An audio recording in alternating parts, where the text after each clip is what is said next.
오늘 저 여러분이 기도를 마치고 집에 돌아가 보니 하나님의 놀라운 은혜가 임할 줄로 믿습니다. 같이 하겠습니다. 부스러기 은혜로도 충분합니다. 부스러기 은혜로도 충분합니다. 요즘 우리 지구촌교회는 임직 축제를 잘 준비하고 있습니다. 박성현 목사님과 정호원 장로님께서 총괄 진행을 차근차근 이끌어가고 있습니다.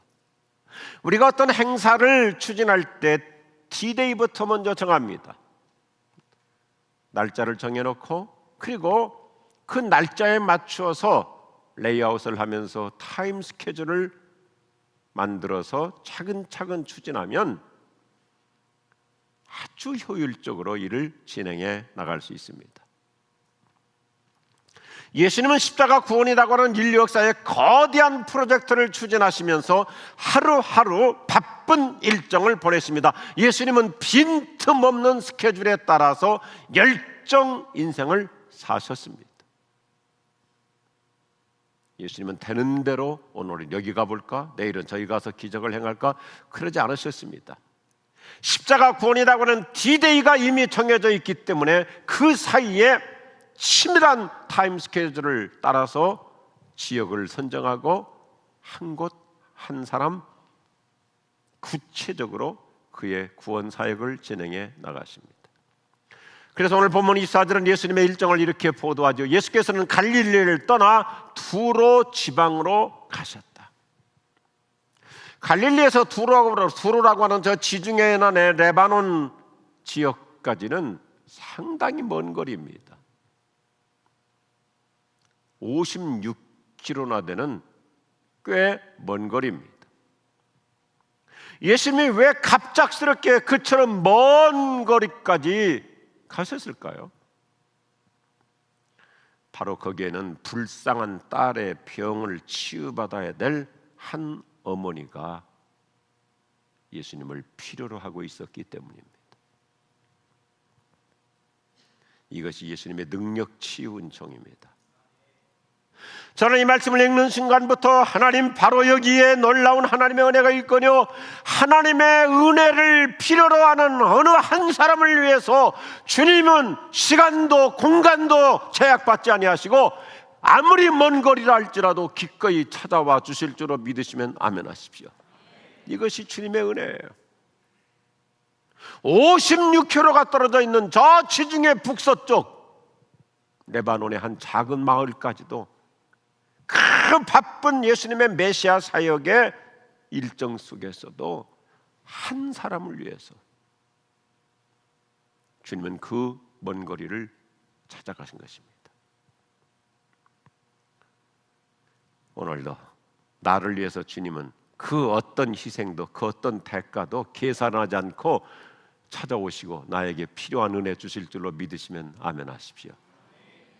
그래서 나를 위해서 주님은 십자가에 기꺼이 못 박혀 죽으시는 것입니다. 감사하십시다. 오늘 이야기의 주인공은 우리말로 수로보니게 여인, 수로보니게 여인, 수로 보니키아, 시리아의 베니게아 여인이라는 뜻입니다. 시리아의 베니게. 그녀에게는 예쁜 딸이 있었습니다. 그런데 어떤 연유에서인지 흉악한 귀신이 들려서 고생하고 있었습니다. 이 성경 단어를 보면 아주 심각하게 고통당하고 있었습니다. 절망적인 고통이었습니다. 그러니 어린 딸의 이 치명적인 병을 고쳐주려고 어머니는 얼마나 백방으로 노력했겠습니까? 그런데도 효과가 없었어요. 어느 누구도 사랑하는 딸의 병을 고쳐주지 못해요. 그러던 어느 날 예수님께서 인근 마을에 오셨다고 하는 기쁜 소식을 들은 거예요. 예수님이 오실 장소가 아니잖아요. 갈릴리에서 주로 활동하시던 유대인들을 중심으로 활동하시던 예수님께서 국경을 넘어서 이 먼 곳까지 오셨다는 소문을 듣고 여인은 너무나 기뻐가지고 예수님 계신 곳을 향하여 막 쏜살같이 달려갔다. 오늘 말씀에 얼마나 큰 기대를 가지고 달려가는지, 뛰어서 달려갔다. 이 헬라어 단어가 굉장히 공격적인 단어입니다. 예수님께 달려와서 엎드려 절하며 간청하고 간곡히 호소해요. 그러나 예수님은 의도적으로 이 여인의 믿음을 테스트하십니다. 이 여인의 소원이 얼마나 간절한지를 확인해보고 싶으셨던 것입니다. 어떻게 보면 자존심을 짓밟을 정도로 이 여인의 믿음을 점검하셨습니다. 그런데도 여자는 한 발자국도 뒤로 물러서지 않는 매력적인 모습을 보여줘요. 주님, 무슨 말씀을 어떻게 해도 좋아요. 제 자존심은 상관없습니다. 내 딸을 고치기 위해서라면 부스러기 은혜라도 좋습니다. 한 방울의 은혜라도 좋습니다. 한 조각의 은혜라도 좋습니다. 이 헬라어 단어를 찾아보면 정말 강아지에게 던져주는 조그만 빵 조각 하나, 부스러기 은혜라도 내 딸에게는 그 은혜 가지고도 충분합니다. 오늘 그 은혜가 임할 줄로 믿습니다. 오늘의 스토리는 심플해요. 오늘 본문의 문장 구조를 보면 대단히 역설적이에요. 예수님은 자기를 찾아와서 애절하게 간청하는 여인을 약간 무시하는 듯한 말씀으로 대화를 시작해요. 예수께서 그 여자에게 말씀하셨다. 나는 먼저 내 식구들인 유대인들부터 돌봐야 된다. 자녀들이 먹을 음식을 강아지에게 던져주는 건 옳지 않다. 옛날 로마 시대도 요즘 우리와 비슷하게 강아지들을 참 많이 키웠거든요. 요즘은 우리나라가 패트 패밀리, 펫팸이라고 그러잖아요. 애완동물 강아지 키우는 집이 1000만 세대라고 그래요. 요즘은 애완동물이라는 말을 쓰면 전 근대적인 사람이 됩니다. 요즘은 반려동물. 그래서 특별히 이 펫 장의사가 돈을 많이 번대요. 2000년 전에도 비슷한 문화적 환경이었어요. 지금 나 먹을 것도 힘든데, 그렇죠. 그 당시는 로마가 압제를 했고 세금을 엄청나게 뜯어가요. 그래서 민중들이 살기가 어려워져. 로마가 망한 이유가 거기 있어요. 무섭게 세금을 다 뜯어갑니다.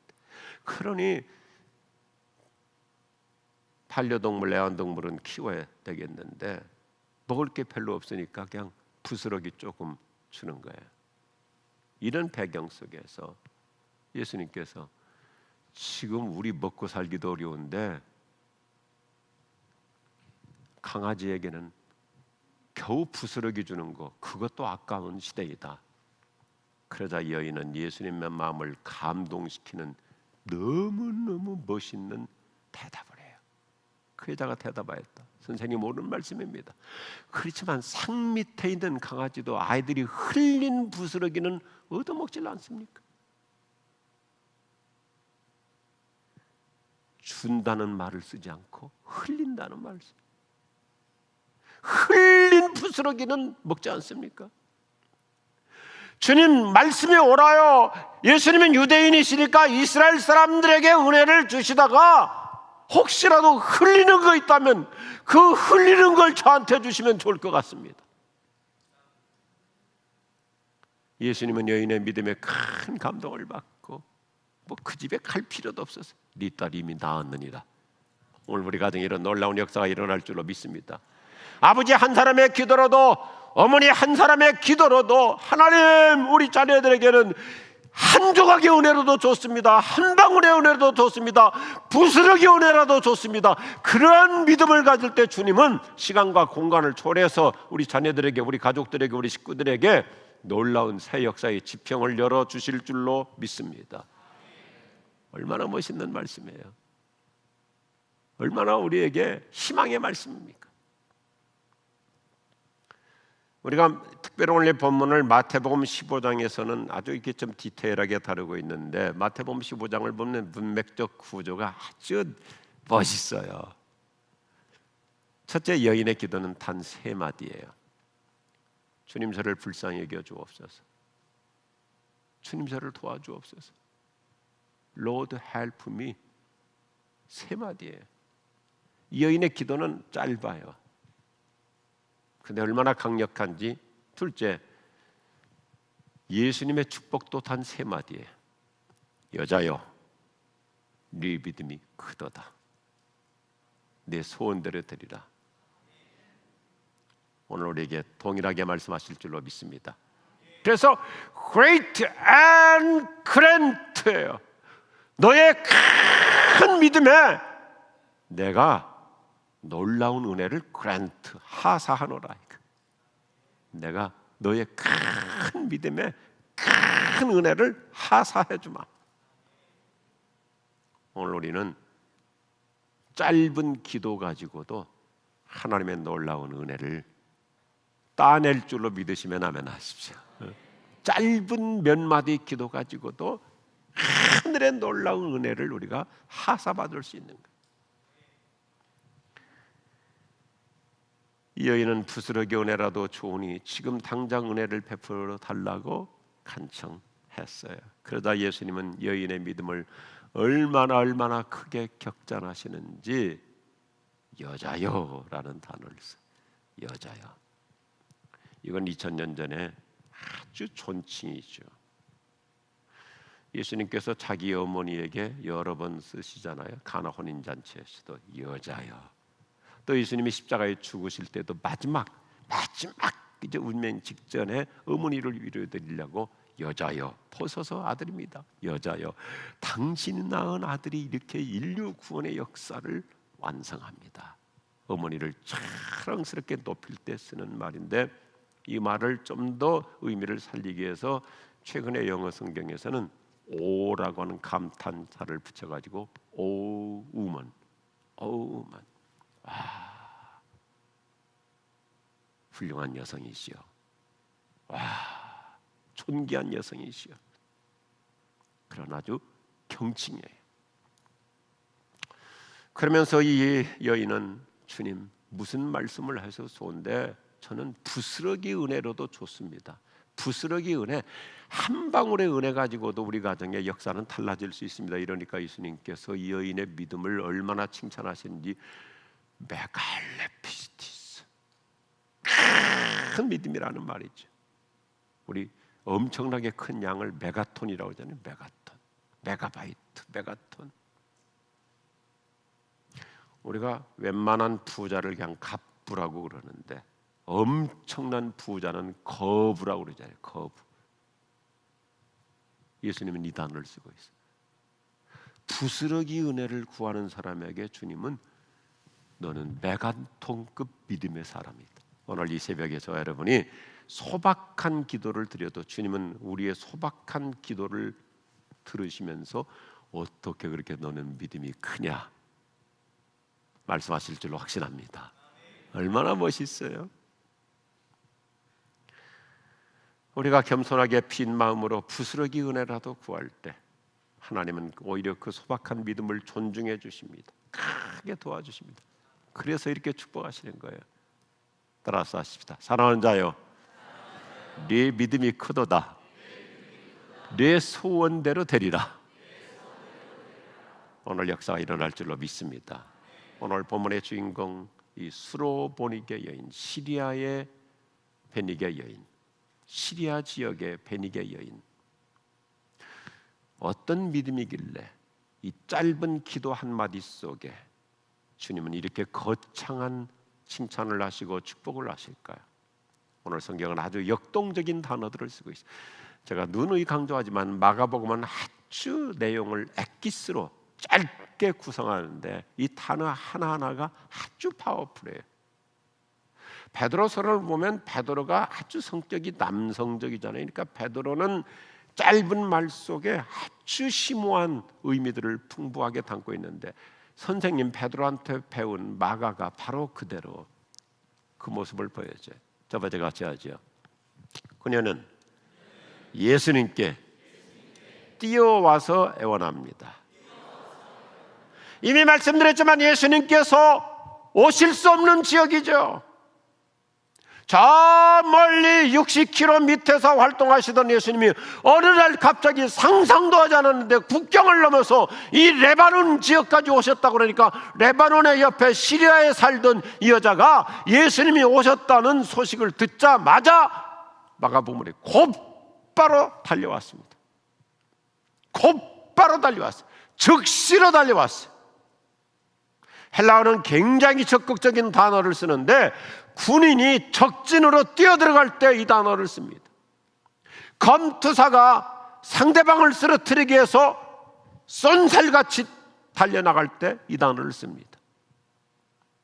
우리가 갑작스럽게 병이 생겨가지고 아주 응급으로 병원에 달려갈 때 이 단어를 쓰는 거예요. 예수님이 옆 동네에 오셨대. 그래요? 한 일주일 있다 가볼까? 다음에 기회 되면 한번 솔솔 나가볼까? 그러지 않고 그 여인은 뭐라고? 예수님이 오셨다고? 그러면 내 딸 고쳐주실 수 있지, 가자! 하고 달려간 거예요. 아마 이 여인은 우리 한국 아주머니들을 닮은 것 같아요. 전철 탔을 때 빈자리가 있으면 100m 올림픽 신기록 선수 능가하죠. 자, 여러분, 내 문제 가지고 고민하지 마십시다. 머뭇거리지 마십시다. 곧바로 예수님께 나와 간구하시기를 바랍니다. 혹시 기도하고 싶은 마음이 생길 때 주저하지 마십시오. 그래 가자 하고 그냥 설거지 그거 꼭 완성하라는 원칙이 어디 있어요? 설거지 지금 하다 말고 밥 먹기 전에 해도 되는 거고요. 두었다가 내일 아침에 해도 되는 거고. 기도하고 싶은 기도가 고플 수가 있어. 그러면 그때 주의 손으로 그냥 달려가는 거예요. 가자, 교회로 가자, 개인 기도실로 가자, 중보 기도실로 가자, 예배당으로 가자. 할렐루야. 이 여인은 머뭇거리지 않았어요. 주저하지 않았어요. 예수님께 나오는 일을 우리 머뭇거리지 않기를 바라요. 지체하지 않기를 바라요. 이제는 위드 코로나 시대. 어제 제가 참 마음에 큰 위로와 감동을 받았어요. 우리 양천구청장 김수영 구청장께서 한 2달 전부터 꼭 점심 한번 같이 먹고 싶다고, 그래서 날짜를 정해서 한 달 전에 교회로 오라고 그랬는데 그날 갑자기 이 구청장이니까 없는 스케줄이 생겨가지고 다른 구청 과장들은 오고 청장이 못 왔어요. 그래가지고는 저한테 곧바로 전화한 거예요. 목사님 너무너무 죄송해요. 제가 못 갔으니까 제가 아주 맛있는 점심을 살 테니까 목사님 시간 내달라고. 저 우리 동네 식당 거의 다 모르거든요. 글로벌 레스토랑밖에 몰라요. 그 어디 저쪽 사랑캐플에서 조금 먹겨 주는 데를 가는데 아주 갈치조림을 내 생전 그렇게 맛있게 처음 먹어봤어요.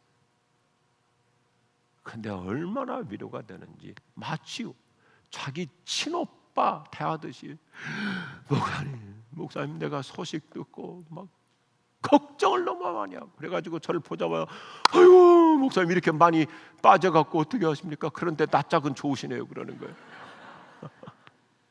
그렇게 저를 걱정을 많이 했더라고요. 그래가지고 저를 보는 순간에 마음이 안정이 된다고, 살은 빠진 것 같은데 상태는 좋은 것 같다고. 그러면서 주로 내용이 뭐였냐면, 이제 이 코로나 시대에 이거 가지고 연연하지 말자, 이거 가지고 위축되지 말자. 그러면서 결론은 모두가 이제는 이 백신 맞을 만큼 다 맞고 그러니 이제는 벌벌 하지 말고 교회 많은 분들이 더 나와서 예배하는 옛날로 돌아가기를 바란다. 얼마나 맛있는 밥 먹는 것보다 더 중요한 것이, 참 은혜로운 시간이었어요. 그래서 다 크리스찬들이, 한 여직원도 왔는데 그분도 크리스찬이고 다 믿음의 사람들. 엊그제 우리 당의 정책회의를 저 경기도 화성에 한 리조트로 갔어요. 그래서 일단 가가지고 공영 주차장에다가 차를 세우기로 장로님들에게 다 주소를 찍어드렸는데 공영 주차장 가서 차 세울 데가 없어요. 왜요? 지난 월요일이 대체휴일이잖아요. 공영 주차장에 젊은 층들이 다 와가지고 차박을 하고 있어요. 차박을. 교회 오면 코로나가 있고 차박하러 가면 코로나가 없는 거 봐요. 바글바글해요. 다 차 트렁크에 넣어놓고 천막 치고 거기서 다 고기 구워 먹고 거기서 그렇게 다 엔조이하고 보내는 거예요. 순서가 바뀌어도 너무나 바뀐 거예요. 우리 교우들이요, 저 여러분은 은혜 받는 일에 쏜살같이 주의 존재로 나올 수 있기를 바랍니다. 천국은 침노하는 자에게 주어지는 줄로 믿으시면 아멘 하십시오. 이 여인은 예수님께 뛰어 달려왔어요. 두 번째 보십시오. 같이 하죠. 그녀는 예수님께 무릎 꿇고 애원합니다. 마가복음은 아주 시각적인 단어들을 씁니다. 이미 소개한 대로 이 여인은 보통 여인이 아니에요. 우리가 그동안 수로보니게 여인 그러면 뭐 이방인 아니에요. 학자들이 분석을 해보니까 이 여인은 헬라어를 하는 이방인이었어요. 그럼 그 당시 일반 서민 중에 헬라어를 한다는 것은 지식인이에요. 지성인이에요. 그리고 30절 가보면 이 집에 딸이 쓰는 침대가 아주 비싼 침대입니다. 성경을 헬라어는 굉장히 과학적이거든요. 단어 하나에 다양한 의미가 다 들어있는데 성경에 나오는 침대들 보면 대부분 다 이렇게 야전 침대 비슷한 거, 들것 같은 거 그런 단어를 많이 쓰는데 이 딸이 사용했던 침대는 클리넨이라고 하는 침대인데 이것은 부자들이 쓰는 침대.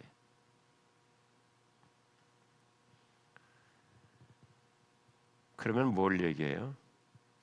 이 어머니는 지식인입니다. 그리고 부유한 사람입니다. 그런데 예수님께 나와 무릎 꿇고 간 거예요.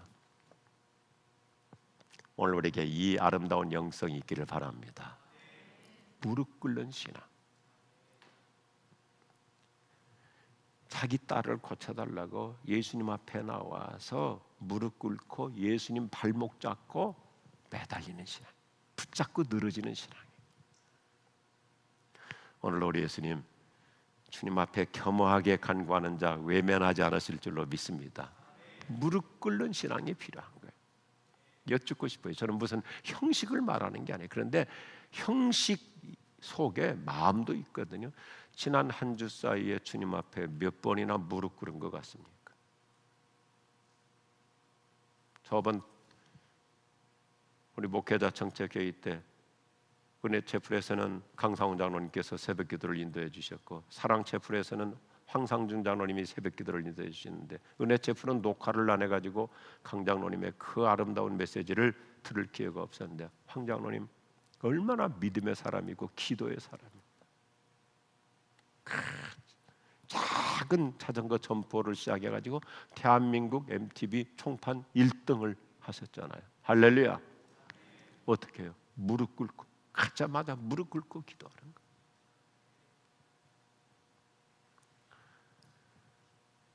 붙잡고 늘어지는 간절한 믿음, 포기하지 않고 간구하는 믿음. 우리가 성경을 보면 주님 앞에 나와 주의 존전 앞에 나와 무릎 꿇고 간구하는 자 주님은 놀랍게 응답하실 줄로 믿습니다. 기도를 드리세요. 기도를 드리세요. 놀라운 일이 생깁니다. 기도 드리세요. 간구를 드리세요. 간구를 드리세요. 아멘. 간구를 드리세요. 놀라운 일이 생깁니다. 간구 드리세요. 예수님께 지체하지 않고 달려옵니다. 자신의 모든 신분의식 다 내려놓고 주님 앞에 무릎 꿇고 엎드려 간구합니다. 그러니 주님께서 큰 은혜를 베풀어주세요. 곧바로 은혜를 베풀었어요. 성경은 얼마나 멋있어요. 곧바로 달려왔더니 이 어머니가 집으로 가기도 전에 집에 누워있는 딸은 곧바로 나음을 입었어요. 오늘 이 새벽에 주의 존전 앞에 나와 새벽을 깨며 나와 기도하는 우리, 내가 집에도 가기 전에 성령께서 먼저 가셔서 역사의 지평을 열어주실 줄로 믿습니다. 세 번째 메시지죠. 같이요. 그녀는 예수님께 자존심을 내려놓고 애원합니다. 오늘 본문의 이 본문은 아이러니를 아주 재밌게 풀어가잖아요. 여인은 딸을 고쳐보겠다고 절박하게 애원하고 있는데 얼마나 절박해요. 그런데 예수님은 의외로 딴전을 피우고 계시는 거예요. 딴전을 피우고 계세요. 우리가 성경을 보면 이런 내용들이 많이 나오잖아요. 우리는 막 지금 다급해서 죽겠는데 예수님은 여유만만해요. 그래서 막 내 딸이 좀 죽어가고 있어서 예수님 지금 시간이 급합니다. 한시라도 서둘러서 우리 집에 가십시오 하는데 가다가 그냥 엉뚱한 여자 또 하나 고쳐주면서 천천히 가는 우리 예수님께 약간 좀 놀부 근성도 있으신 것 같아요. 큰일 날 소리죠. 그래도 예수님은 다 용서해 주시는 분이세요. 예수님 딴전을 피워요. 그런데 여인은 자신의 자존심을 완전히 다 뭉개고 매달리는데, 오늘 본문의 문장 구조 보면 아주 재밌는 이 패러독스 역설적이잖아요. 27절 보니까 예수께서 그 여자에게 말씀하셨다. 나는 먼저 내 식구들인 유대인부터 돌봐야 된다. 자녀들이 먹을 음식을 강아지에게 던져주는 거 옳지 않다. 그러자 그 여인은 예수님 마음을 얼마나 감동시키는 대답을 하는지, 그 여자가 대답해요. 선생님 옳은 말씀입니다. 그렇지만 상 밑에 있는 강아지도 아이들이 흘린 부스러기는 얻어먹질 않습니까?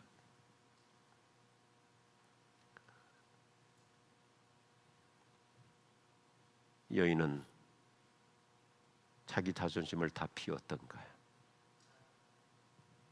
그러니까 예수님께서 큰 감동을 받고 너의 딸은 이미 나았느니라. 할렐루야. 자존심을 피울 때 그때부터 새 역사가 시작됩니다. 내 속에 있는 자아를 피워야 주님이 새 은혜로 채워 주십니다. 내 것을 피워야 주님 것이 들어옵니다. 우리 한때 많이 알려졌던 7080 그 가수 중에 하덕규 선생을 잘 아실 거예요. 한 7년 전에도 우리 교회 와가지고 간증하면서 그가 즐겨 불렀던 노래 가사 하나가, 저는 두고두고 이 가사가 참 의미가 있어요. 노래 제목이 가시나무인데 내용의 핵심은 이거잖아요. 내 속엔 내가 너무 많아. 내 속엔 내가 너무 많아. 한번 다시 이 노래를 좀 들어볼 필요가 있어요. 잠시 한번 들어보십시오. 내 속에 내가 너무도 많아. 당신의 쉴 곳 없네. 내 속에 헛된 바램들로 당신의 편한 곳 없네. 내 속에 내가 어쩔 수 없는 어둠, 당신의 쉴 자리를 뺏고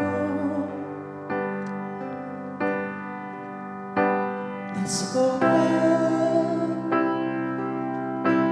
내가 이길 수 없는 슬픔, 무성한 가시나무 숲 같네. 일반 가요이지만 깊은 철학적 메시지가 있어요. 내 속엔 내가 너무 많다 보니까 당신이 들어올 공간이 없고 당신이 쉴 자리가 없고 내 속엔 내가 너무 차지하고 있기 때문에 당신이 편할 수가 없다.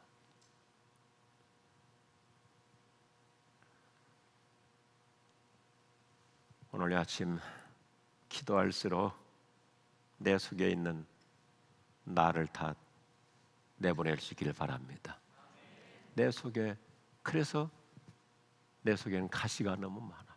주님이 들어와서 앉으실 수 없어요. 불편해서. 내 자존심이 너무 세요.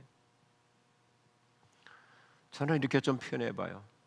한 신앙생활을 해보니까요, 자존심을 버리는 자가 성자예요. 동의하시면 아멘 하십시오. 자존심 내려놓을 줄 아는 분이 성자예요. 예수님은 자존심을 내려놓고 부스러기 은혜라도 구하는 자에게 큰 복을 주시죠. 사실 오늘 본문 이제 하나 더 볼 필요가 있어요. 예수님께서 왜 뜬금없이 한 이방 여자를 이렇게까지 높이 칭찬하시고 이렇게 드러내실까?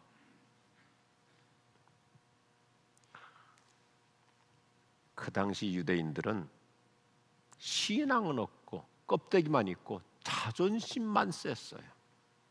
그래서 예수님을 억셉트하지 않는 거예요. 이거 우리가 지금 우리의 모습일 수 있어요. 유대인들 성경 잘 알아요. 율법 도통했어요. 아주 의존적이에요. 내용은 없고 껍데기만 있고 자존심만 세니까 예수님께서는 그 유대인들을 깨닫게 하시려고 그렇게 성경 잘한다고 스스로 똑똑하다는 너희보다도 한 이방 여인 봐라. 이 여인은 자존심을 다 내려놓고 이렇게 빈 마음으로 은혜를 구하니 내가 이런 사람에게 얼마나 큰 은혜를 주어야 되지 않겠느냐? 그 말씀이에요. 예수님 어느 곳을 가도 유대인들은 관망만 해요. 팔짱 끼고 구경만 하려고 그래요. 예수님 앞에 오지를 않으려고 그래요. 그런데 이 여인은 달려와요. 바리새인들과 자칭 서기관이라고 하는 사람들은 다 팔짱 끼고 고자세로 예수님을 내려다봅니다. 깔봅니다. 그런데 이 여인은 예수님 앞에 나와 무릎 꿇잖아요. 헬라어를 하는 이방인, 지식인이에요. 딸도 비싼 침대를 쓰는 부유한 사람이에요. 그런데도 예수님 앞에 나와 무릎 꿇고 자신의 자존심을 다 내려놓고 예수님은 유대인들에게 도대체 당신들은 어떤 신앙을 갖고 있느냐 반문하시는 거예요. 주님은 누구에게 은혜를 주시느냐 이겁니다. 교만한 자에게는 주님이 은혜를 안 주시고 이처럼 겸허한 자에게 주님은 은혜를 쏟아 부어주시는 줄로 믿습니다. 그래서 이 여인이 부르는 단어가 있어요. 주님, 주님, 주님 그래. 유대인들은 예수님을 얕잡아요. 그런데 이 여인은 주님, 주님이라고 불러요. 오늘 우리 새벽에 주님 앞에 나와 주님 그래요. 다른 사람은 은혜 받을 자격 있을 수 있어요.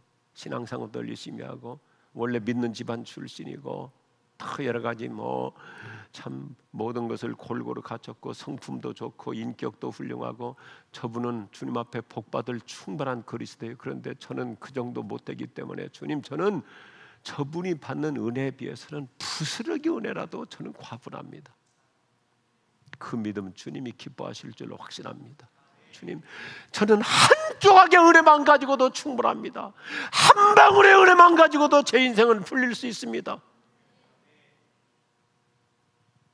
한 방울의 은혜, 한 조각의 은혜.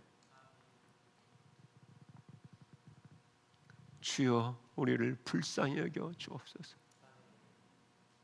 주여 우리를 측은히 여겨 주옵소서. 주여 우리를 민망히 여겨 주옵소서. 주여 우리를 불쌍히 여기소서. 주여 우리를 긍휼히 여기소서. 주여 우리를 측은히 여기소서. 주여 우리를 측은히 여기소서. 주님, 지금 저의 상황과 형편이 매우 불리하고 어려우니 저한테는 의외의 은혜가 필요합니다. 주님, 오늘도 저 여러분에게 이렇게 약속해 주세요. 따라합시다. 나는 은혜를 베풀 사람에게 은혜를 베풀고 자비를 베풀 사람에게 자비를 베풀 것이다. 오늘 그 은혜의 주인공이 될 줄로 믿습니다. 그냥 앉으신 상태에서 우리 찬양하십시다.